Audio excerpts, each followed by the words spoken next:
Hey, this is Jason with Year Round Garden. Welcome to part 4 of our series on container gardening. It can sometimes be difficult to gauge how much water your container garden plants need. There is a fine line between soil that's either too dry or too soggy. Both can be detrimental to the health of your plants. Knowing how frequently and how much to water your container plants is usually a matter of trial and error. It's important to be both patient and observant during this process until you identify your particular plant's preferences. Watch how your plants respond throughout the day to each watering. If it was droopy before you watered and has perked back up after you watered, it was probably thirsty. If it stays droopy, the soil might be too saturated and you should try letting it dry out a little bit before your next watering. Here are some tips to make watering your potted plants a little easier. Use glazed pots to help prevent evaporation. Also, adding a top layer of mulch or rock will help slow moisture loss.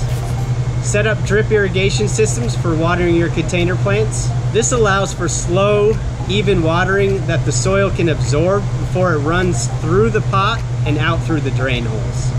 There are a wide variety of options available to accomplish this, from digital, fully automated solutions, to mechanical devices, to simply using the power of gravity.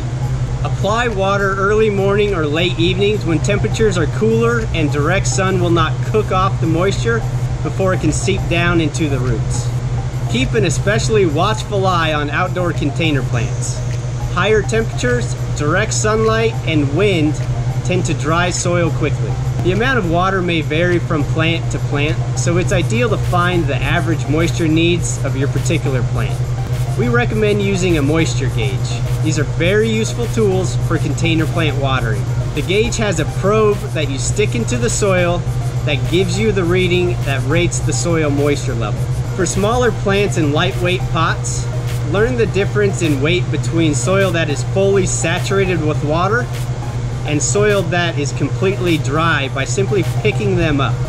Over time, you can become your own moisture gauge just by giving your plant a quick lift and judging whether or not your plant has enough water in the soil. This is Jason with Year Round Garden. Thanks for tuning in to our Grow series on container gardening.